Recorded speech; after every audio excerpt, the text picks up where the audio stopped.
It's inevitable.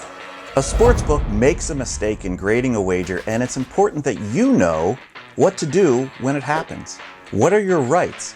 Who do you contact? And what happens if the sportsbook won't budge? Stay tuned because I'm going to cover all of that in this video.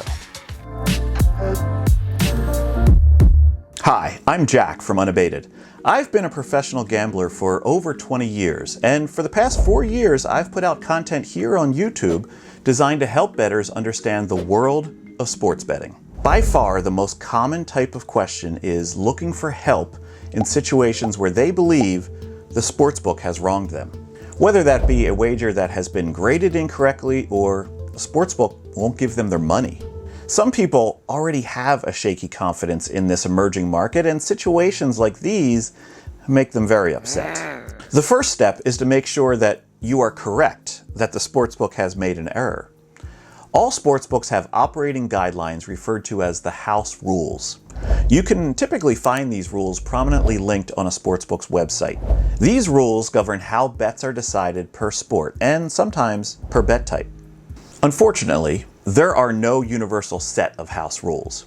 You'll find a lot of differences between sportsbooks and how they handle various bet types. For instance, if two golfers tie for the best score in the first round and you had a bet on one of them, you might get a reduced payout at one book, which has what are referred to as dead heat rules, or you might get paid in full at a book which doesn't apply dead heat rules to that wager type.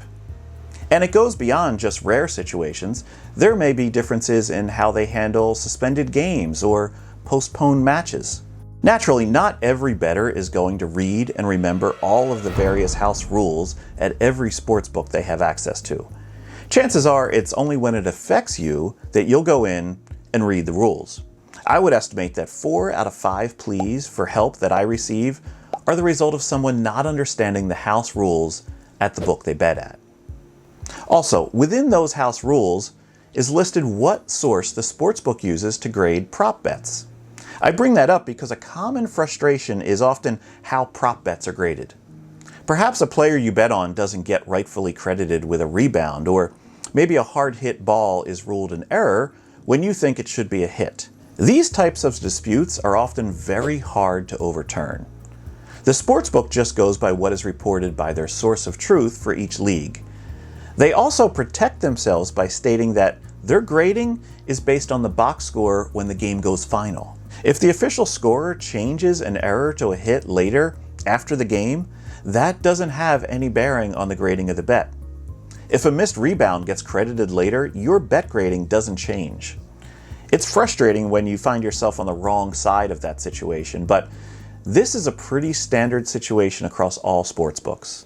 Now, let's assume you check the house rules and believe they back you up on your dispute.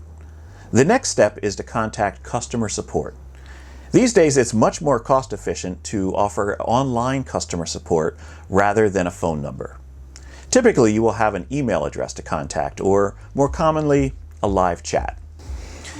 Take a deep breath, play some soothing music in the background, because sometimes a customer support chat can test your patience. With the massive size of some of these regulated sportsbooks, customer support representatives are often fielding chats with multiple customers at the same time. Explain your situation clearly and concisely. Having a wager number or bet ID to reference can help a great deal. Now, the person you're chatting with will probably need to escalate your issue, so don't expect immediate resolution. Also, so far, we've been discussing a situation where there's a grading dispute on a wager, but there are other situations where things can be more complicated. A sportsbook requiring you to submit identity verification or proof of funds, or perhaps a dispute over bonus terms. Sometimes the issue is just a misunderstanding. I once had a sportsbook here in New Jersey reject my submitted picture of my New Jersey driver's license and then suspend my account, all because the license says that it's not for Real ID purposes. However, that's the federal Real ID program. It doesn't mean that it's some sort of novelty ID. It took several days to clear up what should have been a very obvious situation. And I've been asked to help out in situations where a sportsbook is holding a large sum of money. sometimes several $100,000, and is asking the customer to prove that they are who they say they are, or prove that they funded the account themselves. In many situations, these are normal compliance checks required by various anti-money laundering or know your customer regulations.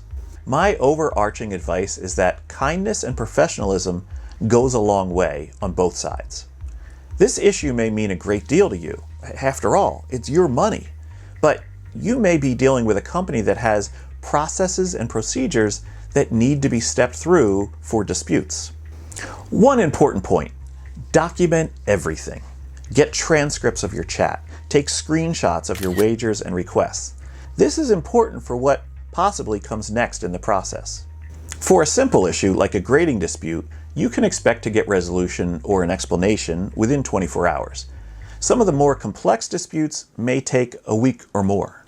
If the sportsbook still claims that they're right and you're wrong, you'll have to take the case to a higher power. This is where the road diverges depending on where you bet.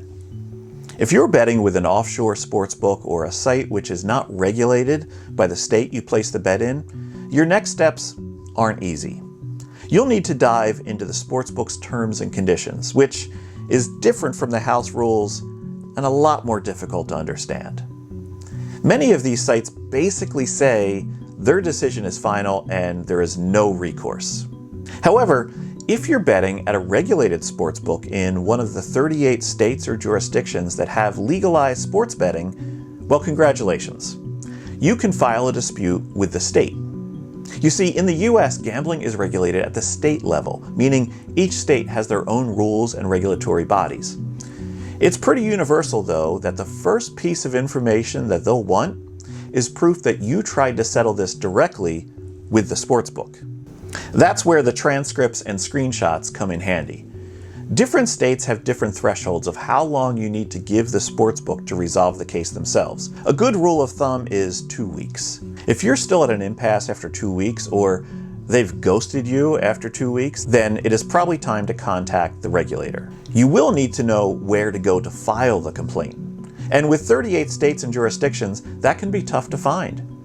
And that's why we created an article at Unabated that gives you direct links to all the various regulatory bodies in all the legalized states. And as more states come online in the future, we'll refresh the article and update it. You can find that article linked in the description below. Overall, expect the state to do a thorough job in looking into your dispute. Again, be clear and concise in explaining your dispute to the investigator. Be aware that the investigators have access to all the relevant information, so don't try to pull one over on them. Hopefully, the state is able to resolve things to your satisfaction, or at least explain it so that you believe the result is fair. If not, your options are getting thinner. You'll find most sportsbooks make you agree to arbitration in their terms and conditions if you can't resolve a dispute. You would probably want to consult a gaming attorney at this point, and that goes beyond the scope of this video. Understanding how the dispute process works is just one step in your journey to being a smarter bettor. For more information on how things really work in sports betting, check out this video, and I'll see you in there.